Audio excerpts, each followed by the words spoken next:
Hello and welcome to another week of TV on TV. I'm Tommy Vitolo, our state representative in Brookline, and we're here on Brookline Interactive Group, just like we are every Thursday.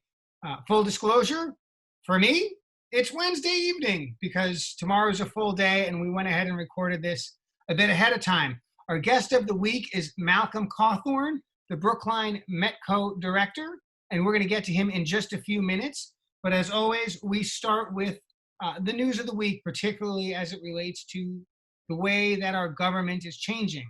And we had quite a week. Let's start with the election results. Of course, Tuesday was election day in Brookline. Turnout was fairly strong, over 7,000 voters, which is more than we would see in some May elections, a little bit less than we would see in an override. But given the reduced polling times and the reduced polling locations, I thought that was a pretty strong turnout. So congratulations for the 7,000 folks or so who voted, including over 5,000 who voted by mail. Very smart. Glad you did that. Without further ado, the results. Select board race between incumbent Heather Hamilton and challengers John Van Scoyac and Eric Hyatt. Of course, the top two vote getters were elected. Congratulations, Heather Hamilton and John Van Scoyac. Eric Hyatt, you ran a great race. And thank you, of course, to outgoing select board member Ben Franco for 6 years of incredibly hard work. We're grateful for your efforts. The school committee race, it was not a competitive race. There were 3 people running for 3 seats, but school committee being such an important government group in our town, I want to raise our awareness of it. And so Vice Chair Suzanne Fetterspiel ran for re-election. Of course, she won. And new to the school committee, Andy Liu and Mariah Nobrega, both parents of K-8 public school children, were elected. Thank you to Julie Schreiner Oldham and Michael Glover for your service on the school committee in incredibly challenging times. Great election overall. Of course, town meeting seats turned over as well. We're not going to go through all of those results, but I encourage you to go online and check it out. And of course, our town meeting will meet virtually the end of this month, which is very exciting news and the break of a 400-year tradition of meeting in person. So we're looking forward to that. Number 2, the thing I want to mention is that as part of our COVID recovery, as of this past Monday, we are in phase 2 of our social and economic relaxation. And I want to emphasize 2 things before I run the list. Number 1, we're still doing a great job washing hands. We're still doing a great job wearing masks, and we're still doing a great job with our physical distancing. Here we are on Zoom as we are every week. That's still really important because if cases spike, we're going to have to ratchet back all of these relaxations and go back to hanging out at home full time. Nobody wants that. And so please continue to do a very great job. The other thing I want to mention before I get down the list is there are caveats and details to everything I'm about to say. So before you go out to do that economic or social or cultural thing that you want to be doing, call ahead, use the internet, make sure you understand the details of the rules because those details matter, and I'm not going to go through all the details. But here's what phase 2 opens up. It opens up outdoor seating at restaurants, so you can still do carry away, you can still get them to deliver, but now you can sit outside to eat. Hotel rooms are now available for the general population. Note I said hotel rooms. The brunch, not available. The indoor pool, not available. That little business center, not available. But the hotel rooms can be rented. There is limited retail availability with strict limits on the number of folks inside the establishment. Outdoor activities are generally open. That includes swimming pools, hiking trails, and so forth. Guided tours and groups are not prohibited.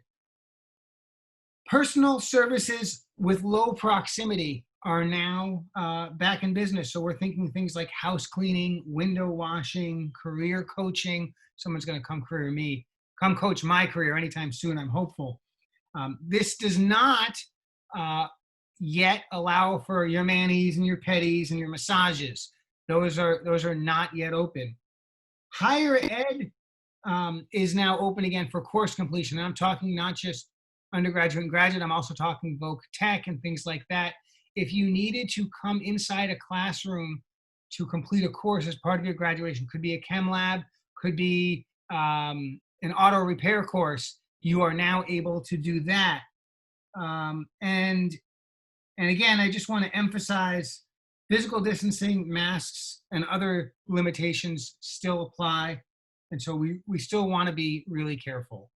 The third thing I want to mention, and I could have mentioned it last week, but I didn't. So here we are. It's Gay Pride Month, right? And we're not just talking about the rainbow flag. We're also talking about the pink and the light blue of the trans flag. And we're also now talking about adding black and brown associated with Black Lives Matter. And in fact, kudos to the Boston City Council for putting all of that on one flag and putting it right outside City Hall. Look, life is more complicated than it used to be, or at least we're acknowledging that it's more complicated, and that's a great thing. Without further ado, we're going to get down to business. I'm delighted really to introduce my friend Malcolm Cawthorne. Malcolm grew up in Brookline, graduated from Brookline High School and Grambling State University. For many years, was a history teacher at Brookline High School, teaching African American studies, amongst other things. And I believe he still teaches a little bit, but he's now spending most of his time as the METCO coordinator. Malcolm, delighted you could join me today. Thank you for having me, Tommy. It's a pleasure to be here. I'm excited. Let's start by talking about MECO. Now, some folks know a deep history of MECO. Other people don't even know what the acronym stands for. But I think what would be most helpful is to tell us how MECO fits in modern times, perhaps just at the high school, perhaps more broadly. But what is MECO? What is MECO's role in Brookline education today? Sure, thank you. I always like to start when I talk about MECO by talking about the fact that MECO is a program that comes out of civil rights activism. MECO is started, Brookline is one of the first systems to take on MECO and have it come to Brookline. But it starts 8 years before the decision on Boston busing. So this is part of the activism for equal education for particularly Black and brown kids, but I always like to mention we had Asian students that are part of Boston busing that have always been a part of MECO as well. With that being said, there's still a great deal of issues that people in Boston and greater, MECO is also in Springfield, have with finding equality in education. And that need is still present. And so for families who are looking to get an education that will provide opportunities for their children, MECO is one option.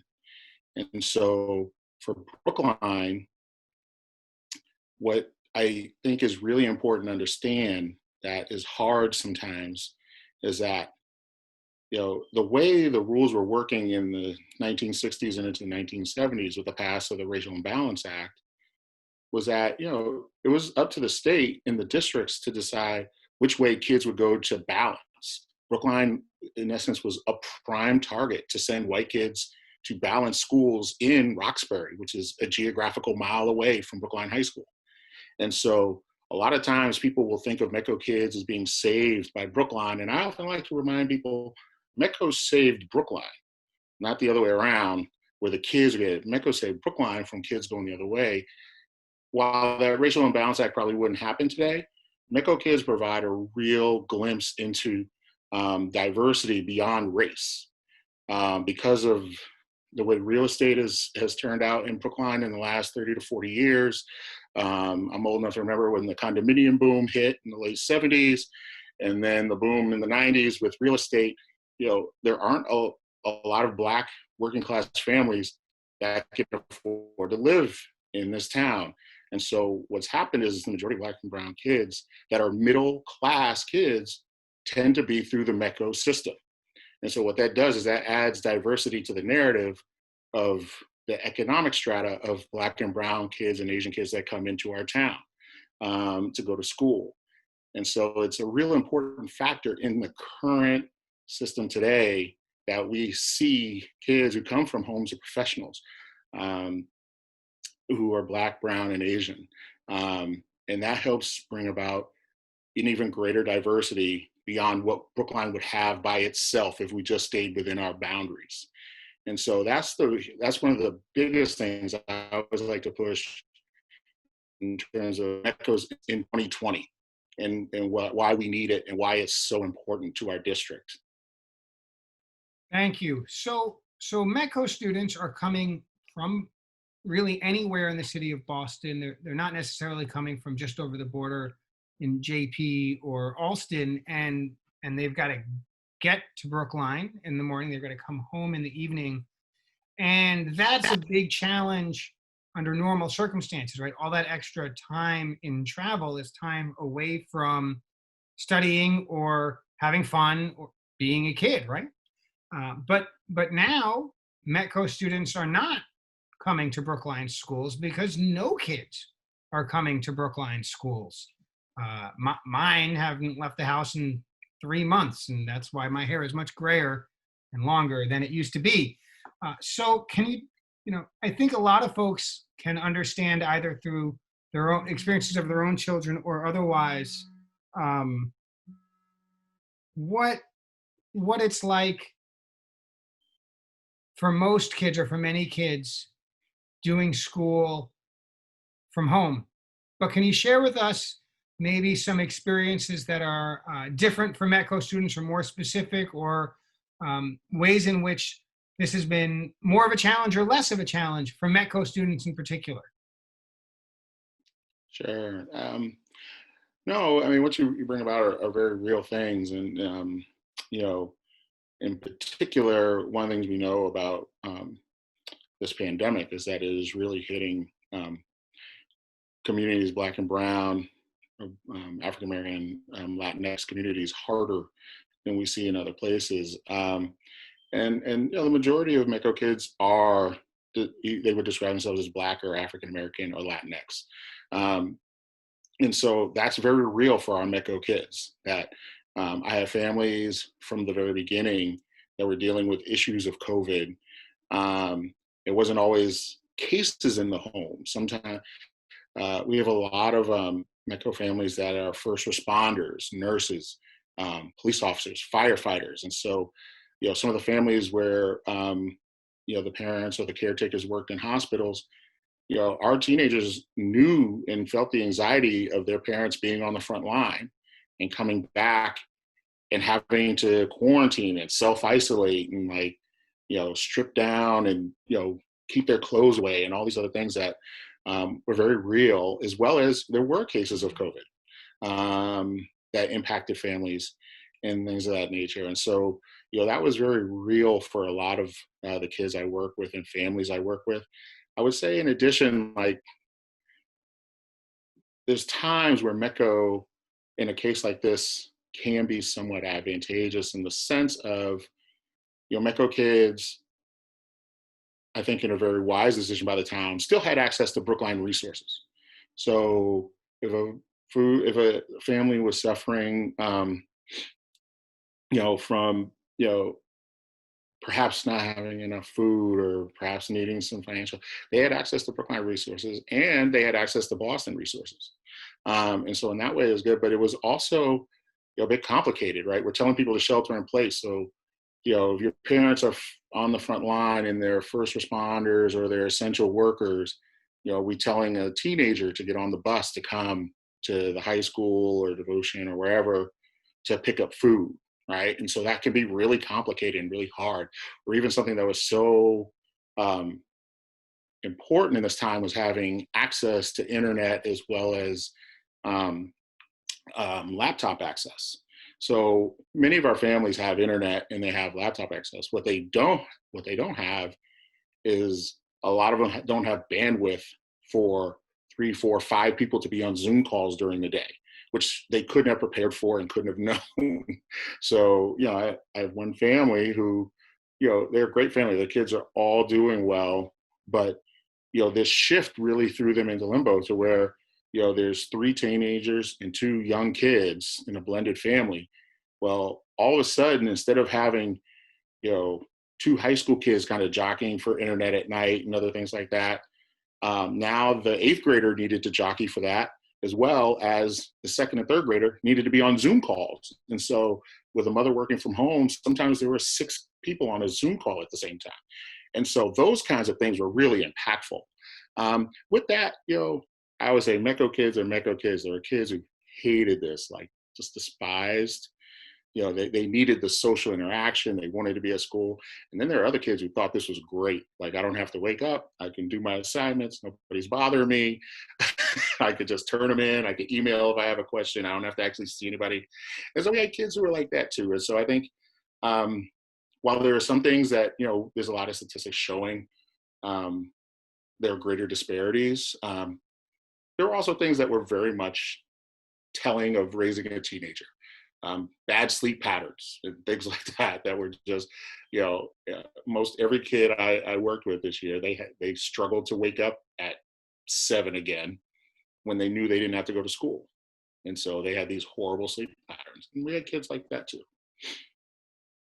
So I can certainly identify with kids responding differently to this. My 3rd grade son was designed for shelter in place. He's an indoor cat. He loves this. And my rising kindergarten daughter is going crazy. She needs to be doing something different every 5 minutes with a different person on a different issue. And her parents are trying very hard to get work done.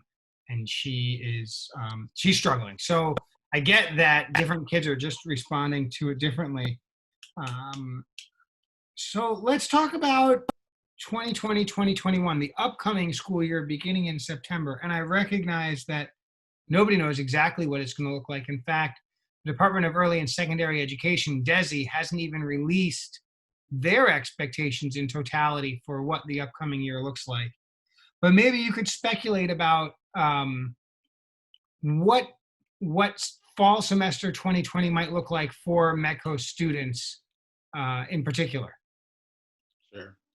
So, true, we don't have the guidelines from DESE are supposed to come on the 17th, I believe. We'll see. But I do have, there's some real concern in trying to make sure MECO kids have what they need to be successful in Brookline Public Schools. And I can speak specifically to the high school as opposed to elementary schools, but I think, one of the things is transportation, right? And so at the high school, MECO kids are provided with T-passes, school T-passes. And so are they going to be able to social distance and all that stuff in the middle of, rush hour public transportation, whether it's on a bus or on the Green Line and things like that? How will that impact particular families? Would that mean they'd have to go drop off? What would that then do to their work schedules and all kinds of things? Things that are really enriching for schools might hurt, like, kids who want to play sports or be in drama or music and things that take place after school. When you start talking about transportation, that becomes really complicated. I would say the other piece that is at least a bit of concern is, are we talking about a hybrid model, which it seems there's a lot of talk about that. And so now it's already hard enough on families who perhaps have to go work and other things, or families who've figured out a way to do remote or work from home. But in a hybrid model, that's an off and on model. So, whether it's like you're on a schedule of 3 days a week versus 2, or whether it's 1 week on, 1 week off, that then provides a really complicated scenario for a lot of families. And a lot of MECO families are two-partner income families. Like, so, both caretakers are working. And so how do you then work that out and then protect the child and hold them to high expectations of achievement? And that becomes really complicated. I think the other piece of that then, when you think about that, all of the things that we do to teach kids to be a good student, particularly in elementary and high school, almost all of that goes out the window when you move to remote. And for some kids, it's fine. But for a lot of kids, that personal interaction, like to know, okay, Mr. Cawthorne is going to have the homework on the board. So when I come in, I can write it down in my planner. Like that's something that's gone now. and maybe, Mr. Cawthorne is going to remind us 3 times during class, that's where it is. That's gone now. Or he's going to ask me for that paper. And so even though, logistically, a kid can go to the internet, go to our education platform and Canvas, or and look and find the assignment, and they can submit it, and it's and it acts as the same. All those special cues are gone. That human interaction are gone. So I worry about what that then does to kids. I mean, it's not that kids can't learn that way, but it does drastically change how education works. And we're already asking MECO kids to make great sacrifice through transportation and other things to go like that. Now it's almost as if we've flipped things around and said, especially for a high school kid who maybe has been in MECO since the BEAT program, you've had 10 years of school and you've learned all the tricks, and you know when to do this and when to pull out your planner and this notebook and this thing. And now all that's gone. And so that's a huge transition for a lot of kids. And for MECO kids, that can be, really complicated when you layer it with all the other factors of, whether a parent is home or not. Because if both parents have to work, who's monitoring them to get their assignments and all these other things, where you have an adult doing that if they go to a classroom every day. And so those are the things I really worry about for my families, my students. You bet. Sort of two obvious two obvious ways this conversation has got to go, and I couldn't have you on without asking these questions. The last 2 weeks, with the murder of George Floyd, with the protests across the country, can't miss it.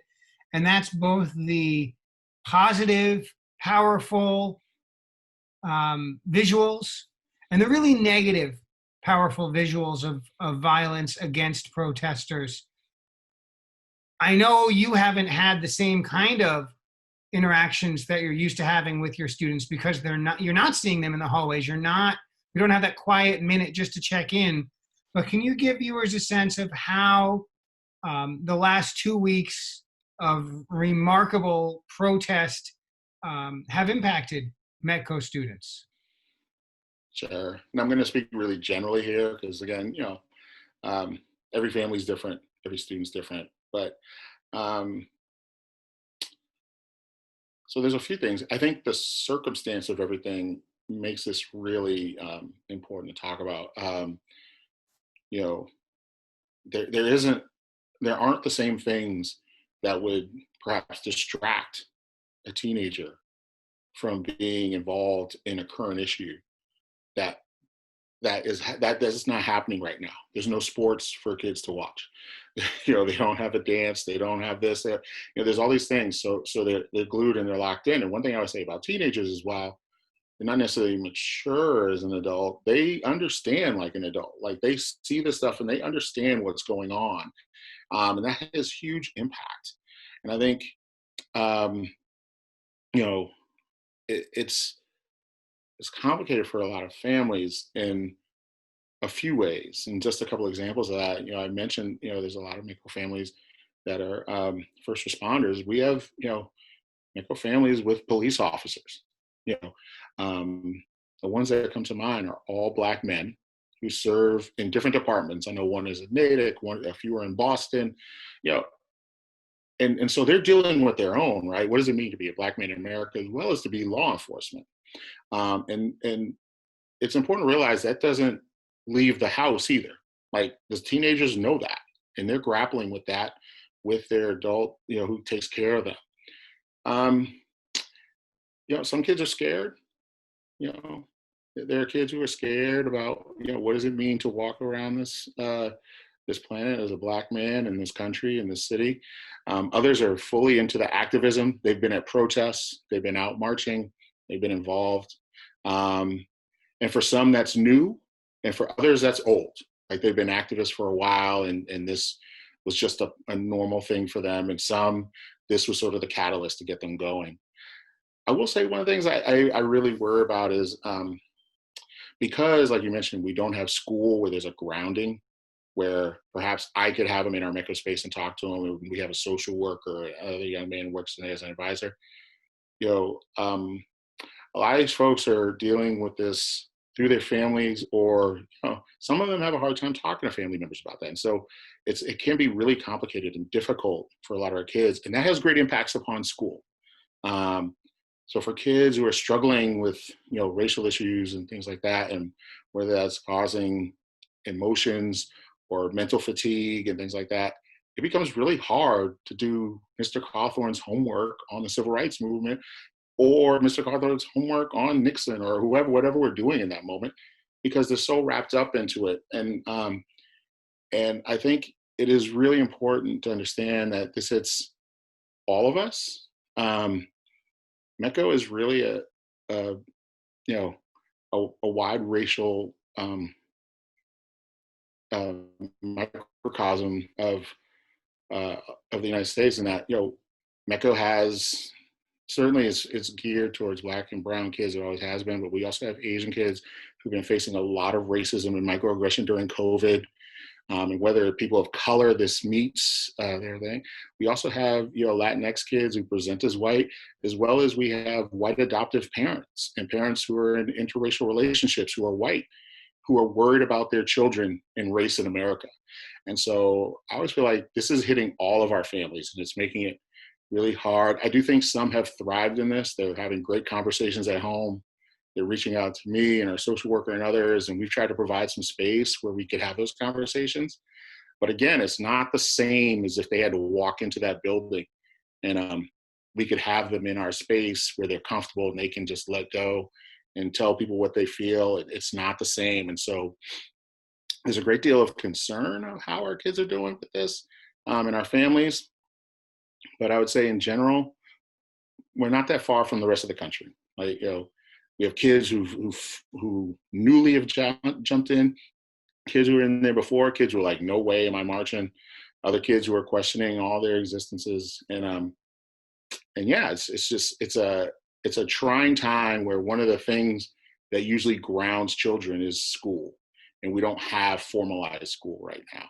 And so it's harder for them to navigate this world. But I think, I hope they know, like, MECO is a resource in that. So whether it's me, our director, Dr. Lazama, MECO Inc. in Boston, we have resources to help people through this time. Malcolm, time always goes fast with you. We always have such a good time, and time went fast today. We've got just a minute left. And so I'm going to take the opportunity to connect something you said with what I would have asked as my next question, and that is that the MECO students need to feel connected with faculty and staff and have a trust level strong enough to talk about things like this, perhaps even more so over Zoom than in person. The reduction in force, the pink slips that went out to approximately 300 Brookline staff members, teachers, and others in the last few weeks certainly has an impact on that. It is the case, thankfully, that many of those have already been revoked, and the town and the school committee are working hard to really try to eliminate any staff reduction given our $12 million budget shortfall relative to where the town was expecting to be 3 months ago. But I want to take the opportunity to point out that teachers are not cogs in a machine. Teachers are individuals, and they've built up relationships with each other and with students, and simply removing one teacher and plugging another one in does not maintain some of those things that teachers were providing above and beyond 3x plus 4 equals 12 solve for x.